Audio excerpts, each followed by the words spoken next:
Eu perdi minha família, meu emprego, meus amigos e quase perdi minha sanidade mental por causa de uma mulher que eu nem conhecia pessoalmente. Durante 14 anos da minha vida, eu acreditei em cada palavra que ela falava, como se fosse evangelho. Eu defendi ideias que destruíram relacionamentos de décadas. Eu briguei com minha própria mãe no leito de morte dela por causa dessa mulher. E quando eu finalmente descobri quem ela realmente era, quando eu vi a verdade com meus próprios olhos, eu entendi que tinha sido usado como um fantoche por alguém que vivia exatamente o oposto de tudo que pregava. Essa é a história mais dolorosa da minha vida. E se você já sentiu que está perdendo pessoas que ama por causa de política, fica comigo até o final, porque o que eu vou te contar pode te salvar de cometer os mesmos erros que eu cometi. Meu nome é Rafael. Tenho 42 anos. Em 2008, eu era um cara completamente normal. Trabalhava como contador numa empresa de médio porte em São Paulo. Era casado com a Marina há 5 anos. Tínhamos acabado de comprar nossa primeira casa, um sobradinho em Guarulhos. Eu jogava futebol aos domingos com os amigos da faculdade. Assistia Fantástico comendo pizza na sala. Ia no churrasco da família todo mês. Minha vida era previsível e eu gostava disso. Eu nunca tinha sido uma pessoa política. Nas eleições, eu olhava os candidatos 5 minutos antes de votar. Escolhia mais pelo rostinho simpático do que por qualquer convicção ideológica. Política era coisa de gente chata, de tio que briga no almoço de domingo. Eu tinha coisas mais importantes para fazer. Até que a crise de 2008 chegou no Brasil. A empresa onde eu trabalhava começou a demitir gente. Eu via colegas que trabalhavam lá há 10, 15 anos sendo mandados embora de uma hora para outra. O clima ficou pesado. Todo mundo andava na ponta dos pés. E foi nessa época que um amigo do trabalho, o Marcos, me mandou um link de um canal no YouTube. Ele falou que tinha uma professora explicando a crise de um jeito que ninguém mais estava explicando. Uma mulher que mostrava como os poderosos manipulavam o sistema para ferrar os trabalhadores como nós. Era ela. Professora Letícia Santos, 40 e poucos anos, cabelo castanho sempre preso num coque, óculos de armação vermelha, aquela voz firme e doce ao mesmo tempo. Ela falava olhando diretamente para a câmera como se estivesse conversando especificamente comigo. E cara, ela fazia sentido. Ela mostrava gráficos, citava economistas, explicava como os bancos lucravam enquanto o povo perdia emprego. Era como se alguém tivesse acendido uma luz na minha cabeça. Eu comecei a assistir um vídeo por dia, depois 2. Depois eu estava a madrugada adentro vendo vídeos antigos dela, lendo os textos que ela indicava, seguindo todos os perfis que ela recomendava. Marina reclamava que eu estava sempre grudado no computador. Eu falava que estava me educando politicamente, que estava aprendendo como o mundo realmente funcionava. A professora Letícia tinha uma capacidade incrível de pegar assuntos complexos e tornar tudo simples de entender. Ela mostrava como a mídia mentia, como os políticos tradicionais serviam ao capital internacional, como o povo brasileiro estava sendo enganado há décadas. E o mais importante, ela sempre terminava os vídeos com esperança. Ela dizia que ainda dava tempo de mudar as coisas, que pessoas como eu, trabalhadores conscientes, podiam fazer a diferença. Eu me sentia especial. Eu me sentia inteligente. Eu tinha acesso a informações que a maioria das pessoas não tinha. Quando meus colegas de trabalho reclamavam da situação do país, eu explicava para eles o que estava realmente acontecendo. Eu mostrava os vídeos da professora Letícia. Alguns me ouviam com interesse, outros me olhavam meio estranho. Mas eu não ligava. Eu sabia que estava do lado certo da história. A primeira briga séria que eu tive por causa disso foi com meu pai. Ele sempre foi um cara de direita tradicional, conservador, trabalhador. Num almoço de domingo, ele começou a reclamar do governo. Eu expliquei para ele que o problema não era o governo, era o sistema. Que enquanto ele ficava brigando com um político pequeno, Os verdadeiros donos do poder continuavam sugando o país. Ele me olhou como se eu tivesse enlouquecido. Falou que eu estava repetindo papo de comunista. Eu disse que ele estava alienado pela mídia burguesa. A discussão foi subindo de tom até minha mãe intervir. Saí de lá puto da vida, achando que meu próprio pai tinha sido cooptado pelo sistema. Mas isso não foi o pior. O pior veio depois. Se você já sentiu que estava perdendo alguém que ama por causa de ideologia, fica comigo até o final. E se isso faz sentido para você, deixa o like agora. Isso me ajuda a continuar contando essas histórias que ninguém tem coragem de contar. Em 2010, as eleições presidenciais estavam chegando e a professora Letícia estava fazendo uma série especial sobre voto consciente. Ela explicava detalhadamente por que votar na Dilma era a única escolha possível para quem realmente queria mudança no país. Os argumentos dela eram cristalinos. Ela mostrava como o outro candidato representava a volta da elite ao poder, como ele ia entregar tudo para o capital estrangeiro, como ia acabar com os programas sociais. Eu estava convencido. Mais que isso, eu me senti na obrigação de convencer outras pessoas. Comecei a compartilhar os vídeos dela em todas as redes sociais. Mandava para os grupos da família, para os colegas de trabalho, para os amigos da faculdade. Quando alguém discordava, eu mandava mais links. Eu tinha resposta para tudo, porque a professora Letícia tinha me dado todas as ferramentas. Ela sempre dizia que a primeira vítima de um sistema opressor é a capacidade de pensar criticamente das pessoas. E eu via isso acontecendo ao meu redor. Pessoas inteligentes repetindo argumentos vazios que tinham ouvido na televisão. Marina começou a reclamar que eu só falava de política, que eu tinha mudado, que não era mais a pessoa com quem ela tinha se casado. Eu tentei explicar para ela que eu não tinha mudado, eu tinha evoluído, que eu tinha aberto os olhos para a realidade, que ela também podia abrir os dela se desse uma chance. Mandei vários vídeos da professora Letícia para ela. Marina assistiu alguns, mas dizia que achava tudo muito radical, muito extremo. Eu falei que a verdade sempre parece extrema para quem está acostumado com mentiras. A distância entre nós foi aumentando. Eu passava horas debatendo em grupos do Facebook, refutando fake news, educando pessoas desinformadas. Era cansativo, mas era necessário. A professora Letícia sempre dizia que quem tem consciência tem responsabilidade. E eu tinha as duas. Depois da vitória da Dilma, eu achei que as coisas iam melhorar. A professora Letícia fazia análises otimistas sobre os primeiros meses de governo. Mas logo começaram os ataques da mídia, as tentativas de desestabilização. E a professora Letícia estava lá, toda semana, explicando cada movimento da oposição, cada estratégia dos golpistas. Eu acompanhava tudo como se fosse uma novela, onde eu torcia pelo bem contra o mal. Em 2013, quando começaram as manifestações, a professora Letícia foi categórica. Era um movimento manipulado pela elite para derrubar o governo democrático. Ela mostrava como os protestos tinham sido financiados por grupos de direita, como a mídia estava inflando os números, como aquilo tudo era teatro. Eu acreditei piamente. Quando amigos meus falavam que iam participar das manifestações, eu tentava dissuadir. Explicava que eles estavam sendo usados, que estavam servindo de massa de manobra para os verdadeiros interessados no caos. Alguns me ouviram. Outros foram mesmo assim. E alguns desses outros pararam de falar comigo depois disso. Achavam que eu estava defendendo corrupção, que eu tinha virado extremista.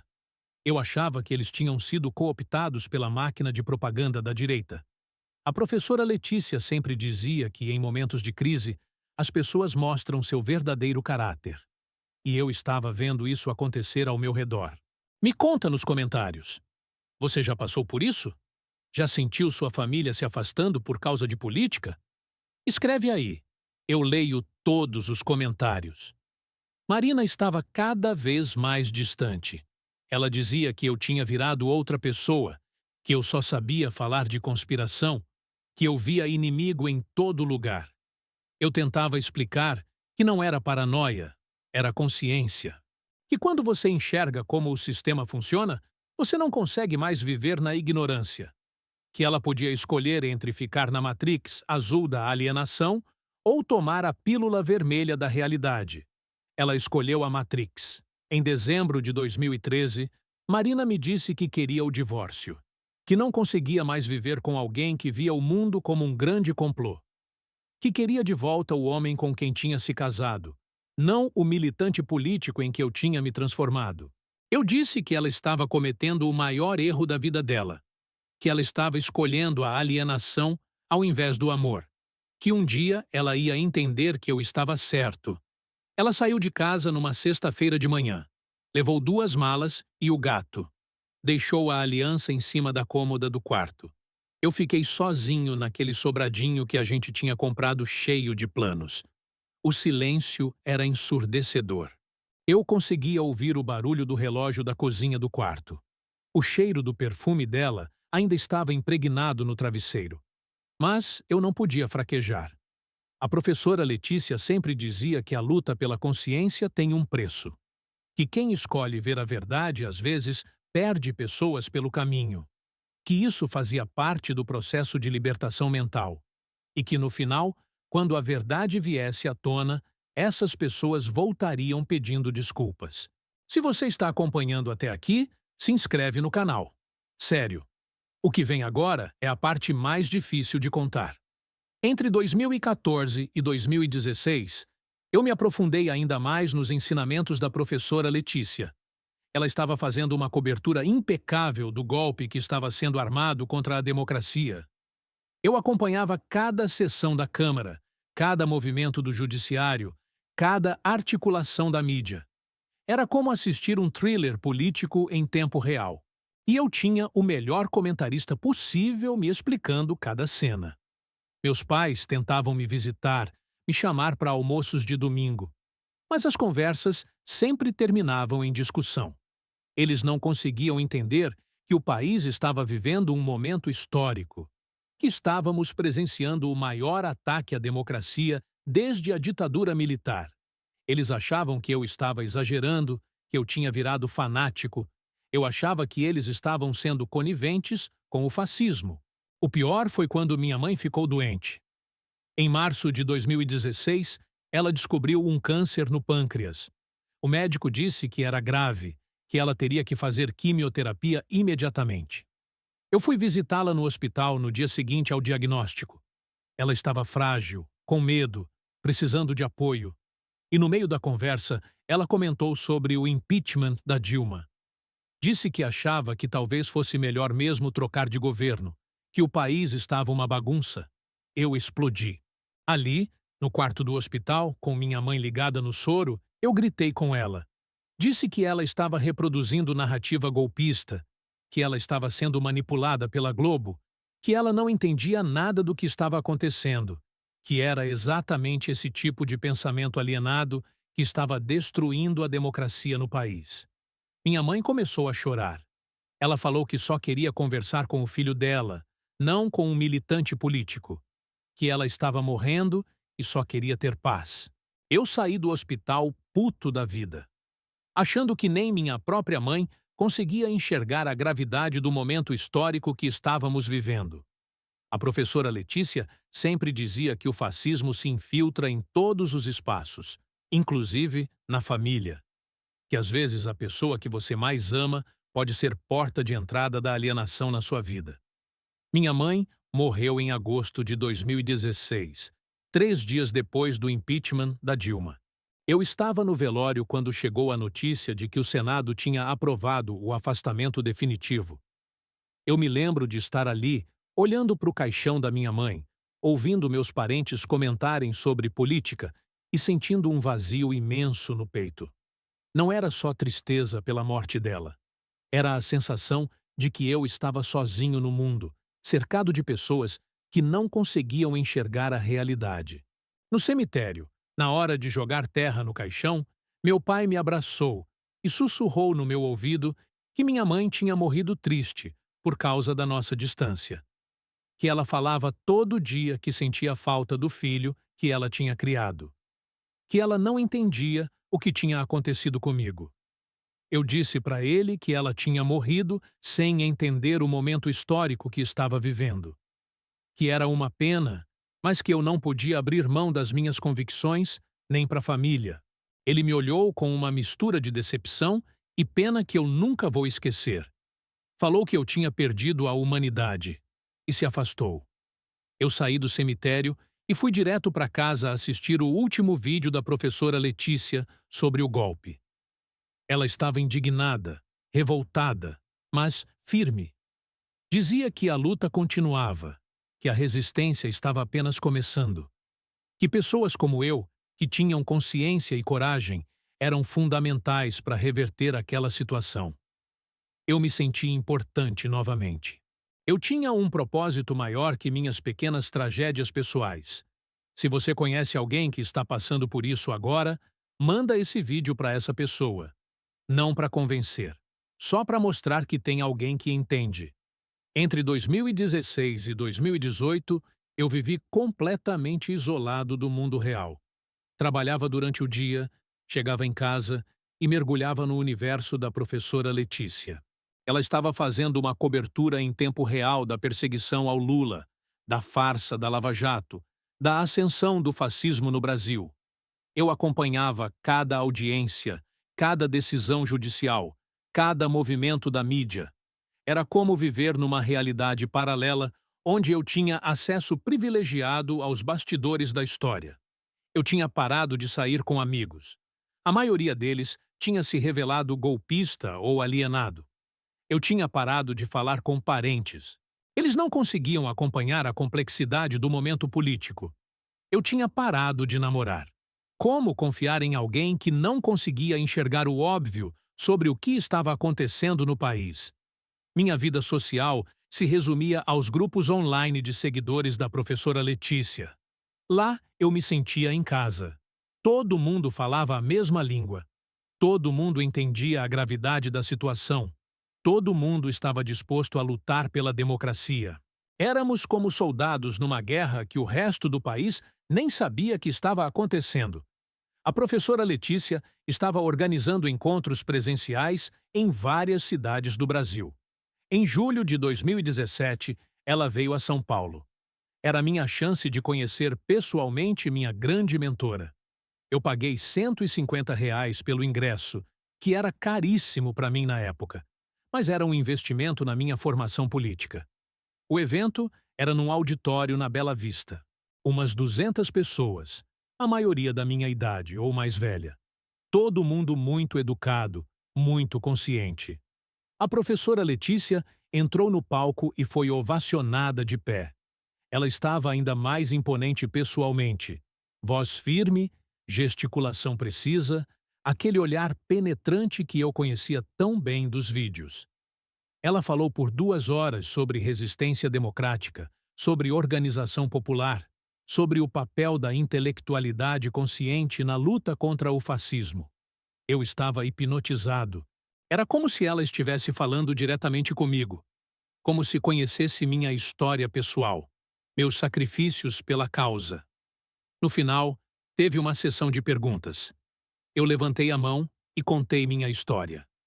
Falei sobre como os ensinamentos dela tinham mudado minha vida, como eu tinha perdido família e amigos por causa da luta, como eu estava disposto a continuar resistindo até o fim. Ela me olhou nos olhos e disse que pessoas como eu eram a esperança do país, que meu sacrifício não seria em vão, que a história me absolvia.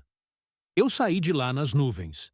Finalmente, eu tinha certeza de que estava do lado certo. A própria professora Letícia tinha validado minha trajetória. Eu não estava louco. Eu não estava sozinho. Eu estava certo. Mas aqui começa a parte que eu tenho vergonha de contar. Em 2018, com a prisão do Lula e a campanha eleitoral, eu entrei numa espiral ainda mais profunda. A professora Letícia estava fazendo 3, 4 vídeos por semana sobre a farsa eleitoral, sobre como o Bolsonaro estava sendo financiado pelo capital internacional, sobre como a única saída era resistir até o fim.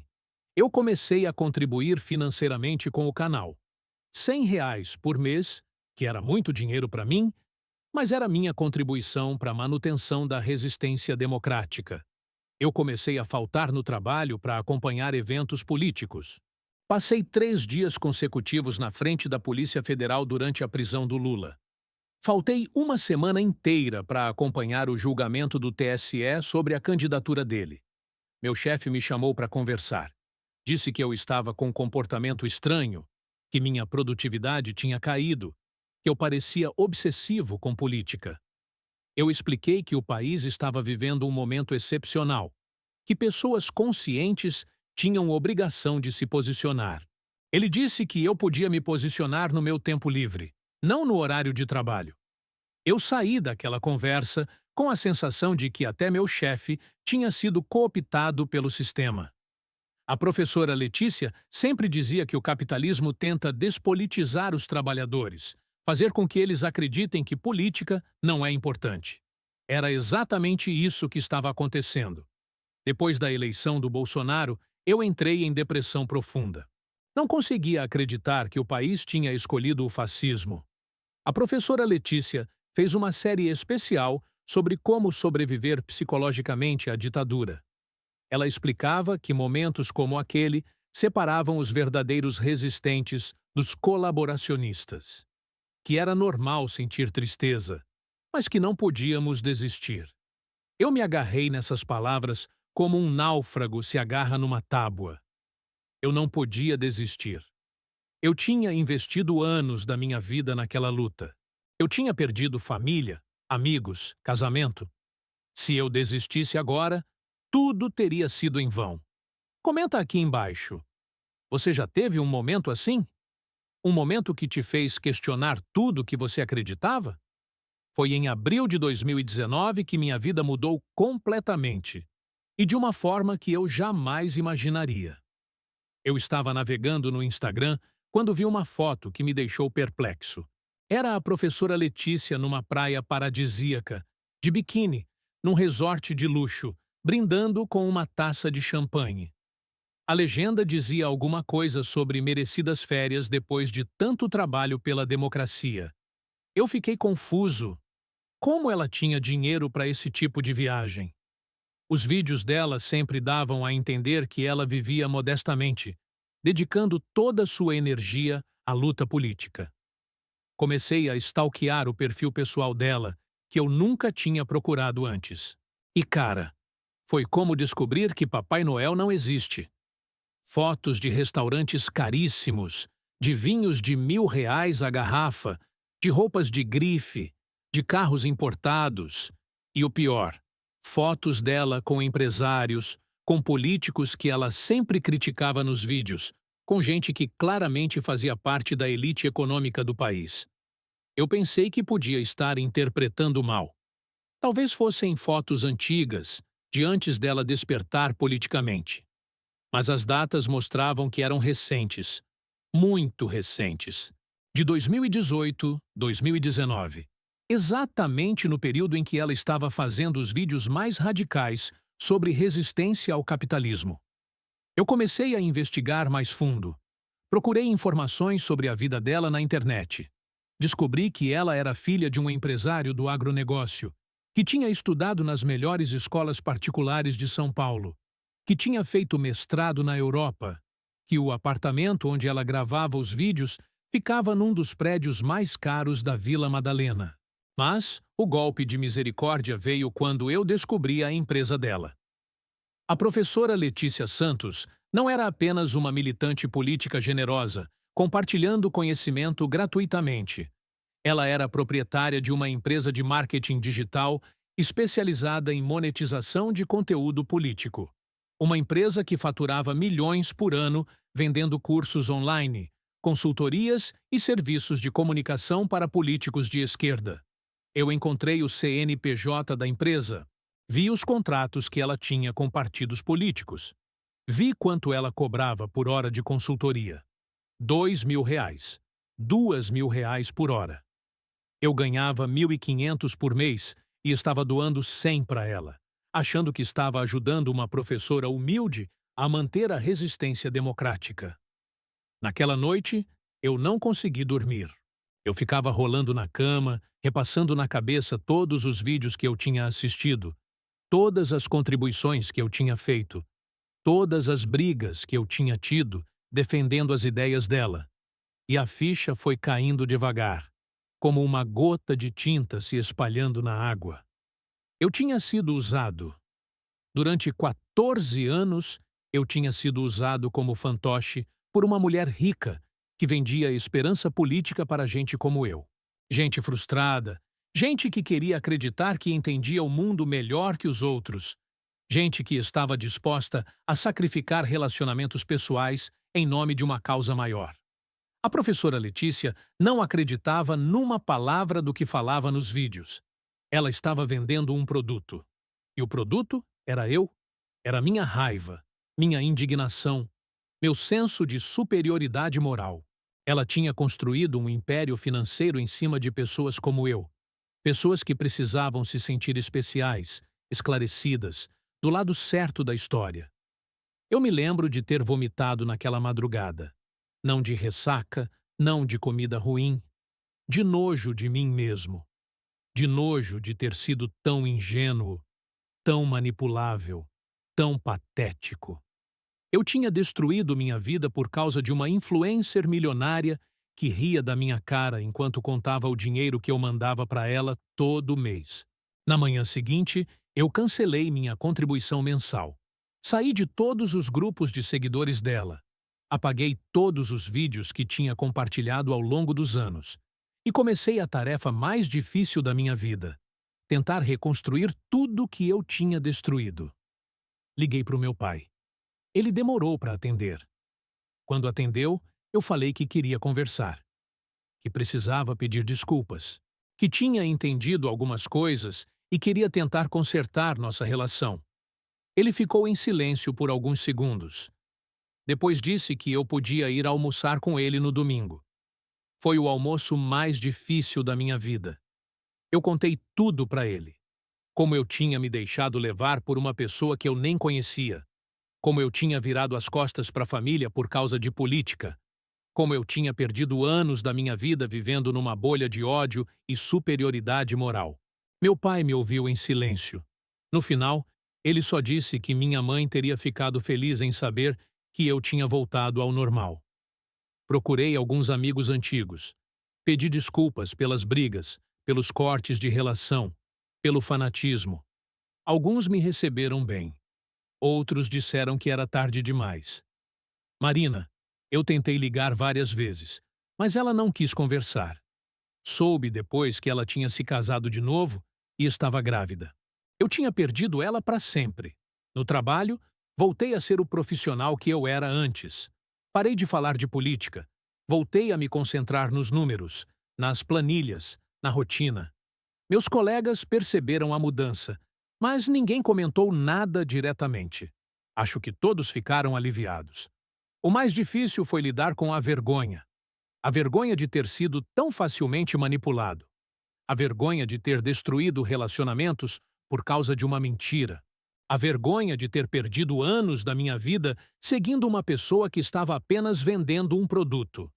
Mas o que eu aprendi com tudo isso é que fanatismo político é igual vício.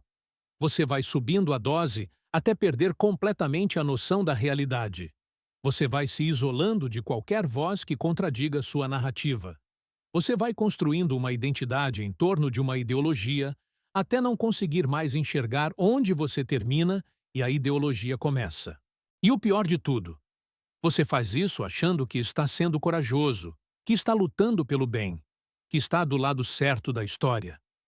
Mas, na verdade, você está apenas sendo usado por gente que lucra com sua raiva e sua necessidade de se sentir superior aos outros. Hoje, 5 anos depois, eu tenho uma vida mais simples e mais honesta. Trabalho, tenho alguns amigos, mantenho uma relação respeitosa com meu pai. Não namoro mais, ainda estou trabalhando na minha capacidade de confiar nas pessoas.